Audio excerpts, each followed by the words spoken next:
Hello दोस्तों, आज की इस कहानी में आप सभी लोगों का स्वागत है। राज और रूबी एक स्कूल में पढ़ाई किया करते थे। वह दोनों एक अच्छे दोस्त थे। राज मिडिल क्लास परिवार से था, लेकिन पूजा एक बहुत ही अमीर घर की लड़की थी। दोनों साथ में पढ़ाई करते और कॉलेज भी साथ ही आया जाया करते थे। दोनों के घर पास पास होने के वजह से दोनों कॉलेज के बाहर भी साथ ही घूमने के लिए जाया करते थे। ऐसे में राज और रूबी दोनों की आपस में बनने लगी। दोनों में काफी ज्यादा मित्रता थी, लेकिन दोनों आपस में कभी प्यार की बातें नहीं किया करते थे। मतलब कि वह दोनों कभी भी जाहिर नहीं किया करते थे कि वह एक दूसरे को प्यार करते हैं। धीरे धीरे इनकी दोस्ती और गहरी हुई और इन दोनों को साथ रहने की आदत लग गई और अब दोनों अलग नहीं रह सकते थे। धीरे धीरे राज को रूबी से बेइंतहा प्यार हो गया था, लेकिन रूबी को इस बारे में राज ने कभी नहीं बताया था। रूबी को हमेशा से था कि वह एक बहुत ही अमीर लड़के से शादी करेगी, लेकिन राज एक मध्यम वर्ग परिवार से था। इसी वजह से रूबी का ध्यान राज पर नहीं गया। रूबी को हमेशा से था कि वह एक अमीर घराने के लड़के से शादी करेगी जो बहुत ज्यादा कमाते हैं, और उनके साथ पूरी जिंदगी भर खुश रहूंगी। धीरे धीरे समय बीतता गया। रूबी की शादी की उम्र हो चुकी थी। उसके माता और पिताजी दोनों लड़के ढूंढने की तैयारी कर रहे थे। जैसे ही एक दिन रूबी राज से कहती है कि मेरे पिताजी तथा माताजी मेरे लिए लड़का ढूंढने को कह रहे हैं, तो उसके बाद राज के पैरों तले जमीन खिसक गई, क्योंकि राज भी रूबी से बेइंतहा प्यार करता था। लेकिन राज रूबी के मन के बात को जानता था कि वह अमीर घर के लड़के से शादी करेगी, और रूबी को तो हमेशा से ही अमीर घर के लड़के से शादी करने के लिए चाह रही थी। ऐसे में अगर राज अभी तो पूजा से शादी नहीं हो सकती थी, इस कारण से हुआ चुप ही रहा और जो हो रहा है उसे होने दिया। धीरे धीरे जैसे ही उनके माता पिताजी ही लड़का ढूंढने लगे, और कुछ दिन ढूंढने के बाद एक लड़का शादी करने के लिए मिला जिसका नाम पीयूष था। बहुत ज्यादा अमीर घर का लड़का था। वह बहुत ही बड़ी कंपनी में जॉब करता था और उसकी महीने की कमाई तकरीबन 10,000 रुपए प्रति घंटा थी। जैसे जैसे शादी के बाद चलती गई, वैसे वैसे राज की जिंदगी खराब होने लगी थी। वह अपने आप में किसी भी चीज पर ध्यान नहीं देता था, साथ ही पढ़ाई लिखाई पर भी ध्यान नहीं दिया करता था। राज को रूबी के जाने का गम सताने लगा, और वह चाहकर भी इस बात को रूबी से नहीं बोल सकता था कि मैं तुमसे शादी करूंगा, क्योंकि राज के पास से अपनी हैसियत नहीं थी जितनी हैसियत के लड़के के बारे में रूबी सोचा करती थी। और रात को भी बताया करते थे युवा कितनी हमें लड़के से शादी करेंगे।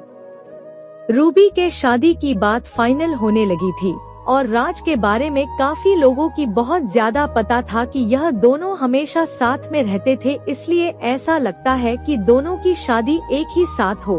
उसके कुछ दिन बाद रूबी राज से कहती है कि मेरी तो शादी होने वाली है, क्या तुम अपनी शादी नहीं करोगे? राज कहता है कि मेरी शादी का क्या है, मैं तो शादी कर ही लूंगा। पहले तुम अपनी शादी कर लो, उसके बाद मैं भी शादी कर ही लूंगा। धीरे धीरे समय बीतता गया और रूबी की शादी नजदीक आ रही थी। जैसे जैसे रूबी की शादी नजदीक आ रही थी, वैसे वैसे राज का जीना मुश्किल होने लगा गया था। वह अपनी इस प्रेम कहानी के बारे में किसी से कुछ नहीं कहना चाहता था, और लोगों को भी यह पता नहीं चल पा रहा था कि राज रूबी से प्यार करता है। जैसे जैसे पूजा की शादी नजदीक आ रही थी, वैसे वैसे राज की जिंदगी में बेचैनी सता रही थी और बेदर्द जिंदगी शुरू हो रही थी। जैसा कि आप सभी लोगों को रुलाने वाली लव स्टोरी बहुत ज्यादा पसंद है, ठीक उसी प्रकार का दर्द इस कहानी में भी है। इस कहानी में राज जब एक दिन रूबी के घर की ओर जाता है और देखता है कि रूबी के घर में बहुत सारे आदमी आए हुए हैं, और उसके घर में पीयूष भी आया हुआ है जिससे रूबी की शादी होने वाली है। यह सब देखते ही राज समझ गया कि रूबी की शादी फिक्स होने वाली है, और राज मन ही मन अपनी औकात पर पछतावा कर रहा था कि अगर मेरी भी औकात पीयूष जैसे होती तो शायद रूबी से आज मेरी शादी फिक्स होती। जिस दिन से रूबी की शादी फिक्स हो गई, उस दिन से राज रात भर नहीं सोया करता था। वह रात भर अपने बिस्तर में रो रो कर अपने प्यार को याद किया करता था। राज सोच रहा था कि मैंने प्यार तो किया, पर ऐसा प्यार किया कि नहीं उसे बता सकता हूँ और ना ही उससे शादी कर सकता हूँ। इसके बाद राज फिर सुबह उठकर रूबी के घर चला जाता है, क्योंकि रूबी उसके घर आई थी राज को बुलाने के लिए। दोनों की शादी में मात्र कुछ ही दिन का फासला था। रूबी अपनी शादी को लेकर बहुत ज्यादा खुशियां मना रही थी। इधर राज अपनी जिंदगी को लेकर रात रात भर रोया करता था। दोस्तों, शुरू से ही दो प्रेम करने के बीच में यह सब होता हुआ आया है। जब भी दो प्रेमी आपस में सच्चा प्यार करते हैं तो वह उनको बहुत ही नसीब से मिलता है और बहुत ही जल्द सच्चे प्रेम कहानियों का अंत हो जाता है। अब तो रूबी की शादी होने ही वाली थी और वह शादी की तैयारियों में बिजी थी। रूबी राज को अपने साथ कभी मार्केट तो कभी कपड़े खरीदने तो कभी सोनार के यहाँ लेकर जाती। राज बेचारा रूबी की शादी को लेकर बहुत ज्यादा तैयारियां कर रहा था। राज मन ही मन बहुत ज्यादा उदास था, वह इसलिए कि उसकी जिंदगी में से रूबी जाने वाली है, लेकिन फिर भी वह किसी से कुछ भी नहीं कह रहा था। अब तो रूबी के सगाई का दिन भी आ गया था। जिस दिन रूबी की सगाई पीयूष से होने वाली थी, फिर उसके एक दिन बाद रूबी की शादी थी। सभी मेहमान लोग आ चुके थे। राज मेहमानों की खातिरदारी में लगा हुआ था और कुछ ही देर में बाराती भी आने वाले थे रूबी के, और वह बाराती की खातिरदारी अथवा सम्मान करने के लिए तत्पर खड़ा था। आपको बता दें कि दिल में इतना ज्यादा दर्द लिए अपनी प्यार की कहानी किसी को बताए बिना एकदम चुपचाप सब कुछ जानकर वह अनजान था। अब तो रूबी की शादी पीयूष के साथ हो गई थी। रूबी पीयूष के साथ घूमने फिरने के लिए तथा हनीमून मनाने के लिए कहीं टूर पर जाने वाली थी। राज मन ही मन उदास हो रहा था। वह सोच रहा था कि अब उसकी चिंता ही छोड़ दूं, क्योंकि अब तो रूबी की शादी भी हो गई है, अब तो कुछ होने वाला नहीं है। पीयूष और रूबी दोनों साथ में घूमने के लिए टूर पर चले जाते हैं। दोनों शॉपिंग करने के लिए मॉल के अंदर जाते हैं तो पीयूष को किसी प्रकार का काम लग जाता है। वह कहता है कि तुम गाड़ी लेकर घर चलो, मैं काम करके घर वापस आ जाऊंगा, और पीयूष अपना मोबाइल गाड़ी में ही भूल जाता है। मॉल से जैसे ही गाड़ी लेकर रूबी घर आ रही होती थी, तभी पीयूष के मोबाइल में एक लड़की का फोन आता है, जिसका फोटो भी उसके कॉलर आईडी पर लगा हुआ होता है। वह लड़की तो नहीं ज्यादा सेक्सी थी, नग्न अवस्था में फोटो लगा हुआ था। यह देखकर रूबी को गुस्सा आ गया और उन्होंने सोचा कि यह कौन लड़की है जो मेरे पति को फोन करती है। रूबी राज का फोन उठाती है। फोन उठते ही उधर से आवाज आती है, तुम कहाँ पर हो जानू? लग रहा है मुझे छोड़कर कहीं चले गए हो या तुम्हें कोई दूसरी मिल गई है। अब तो तुम मुझे फोन भी नहीं करते हो। यह सब सुनकर रूबी को मन ही मन बहुत ज्यादा गुस्सा आ जाता है। वह फोन काट देती है और वह गुस्से में ही गाड़ी ड्राइव करती है। बहुत ज्यादा गुस्से में होने की वजह से वह गाड़ी इधर उधर और बहुत ही स्पीड में चलाने लगती है। गाड़ी स्पीड में ही होती है और अचानक से उसके सामने एक बहुत बड़ी गाड़ी आ जाती है और वह बहुत तेज होने की वजह से गाड़ी को कंट्रोल नहीं कर पाती है और उस गाड़ी में जाकर टक्कर मार देती है। जैसे ही रूबी को टक्कर लगता है, वह बेहोश हो जाती है। अब तो रूबी की बहुत ज्यादा हालत खराब हो गई थी। उसके सर पर बहुत ज्यादा चोट आ जाती है और सर से बहुत ज्यादा खून निकलने लगता है। जैसे ही यह खबर रूबी के घर वाले तथा राज को मिलती है, वह तुरंत ही दौड़े दौड़े शहर चले जाते हैं और वहां पहुंचकर रूबी को हॉस्पिटल लेकर चले जाते हैं। और हॉस्पिटल में रूबी की हालत बहुत ही ज्यादा खराब हो जाती है, जिस कारण से बहुत ज्यादा मात्रा में उसके सर से खून निकल रहा था। यह देख राज को रूबी की बहुत ज्यादा फिक्र होने लगी। लेकिन हॉस्पिटल पहुंचने के बाद डॉक्टर चेक करने के बाद कहता है कि इनके दिमाग में चोट आई है और इनकी दिमागी हालत बहुत ज्यादा खराब है। यह भी हो सकता है कि इनको अब कुछ याद न आए और याद आने में कितना दिन लग जाए यह कह भी नहीं सकते हैं। उसी समय पीयूष भी हॉस्पिटल आ चुका था। डॉक्टर की यह बातें सुन पीयूष कहता है कि अगर इसकी याददाश्त नहीं आएगी तो मैं इसे नहीं रखूंगा। अगर इसकी स्वास्थ्य सही नहीं रहेगी तो यह मेरा कौन सा काम आएगी। इससे बेहतर होगा कि मैं कोई दूसरा शादी कर लूंगा।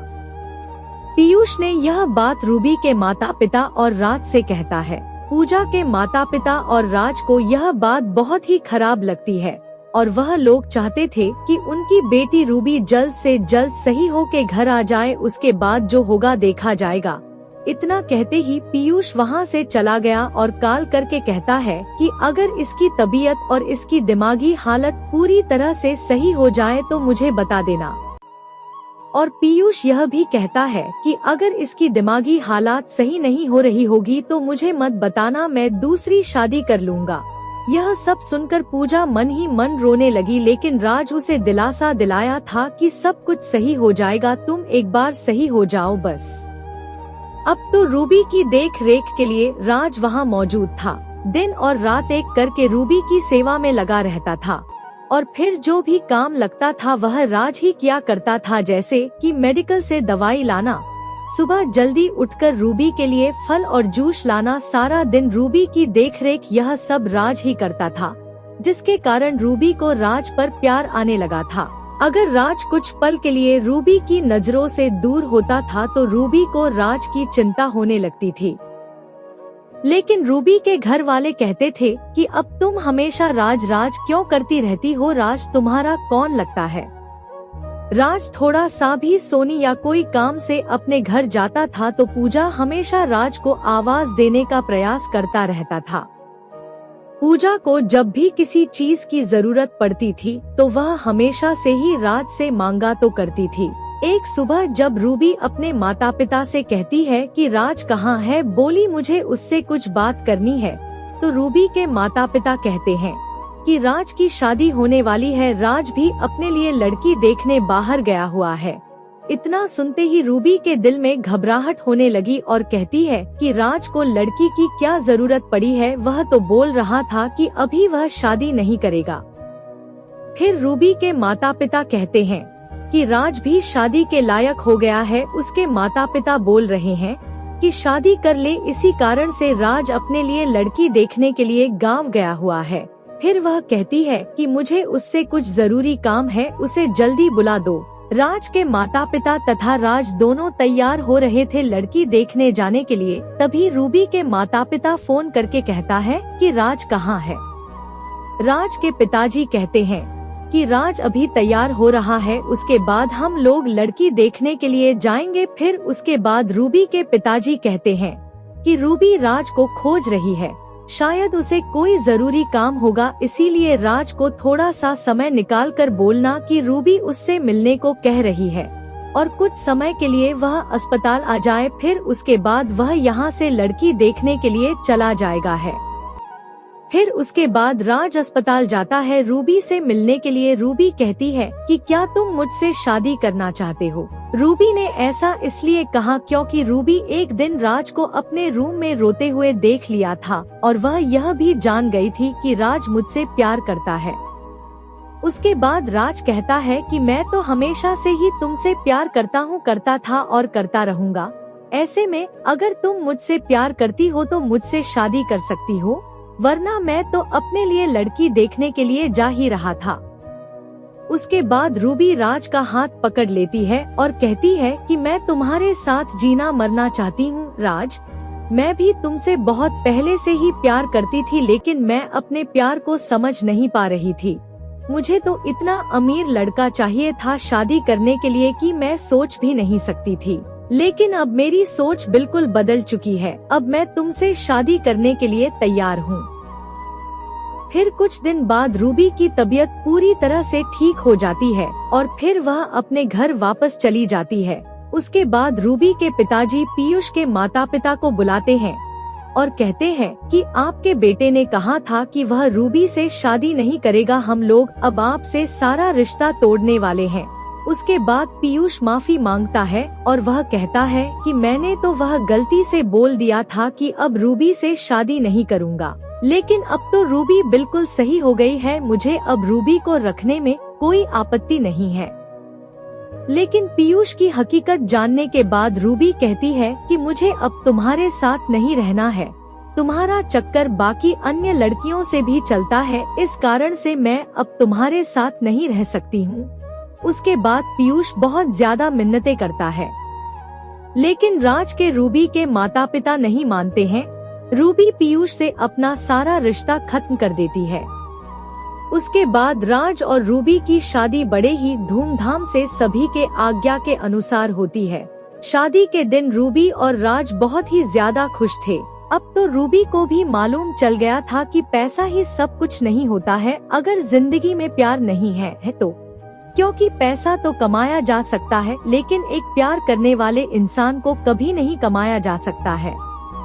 रूबी को यह अच्छी तरह से मालूम हो गया था कि जिसके पास ज्यादा पैसा रहता है वह ज्यादा ही लड़कियों के चक्कर में रहता है और जो गरीब घर का लड़का बाहर रहता है वह कभी भी ऐसे संगति में नहीं पड़ता है। अब तो शादी करके दोनों की जिंदगी बहुत अच्छे गुजर रही थी।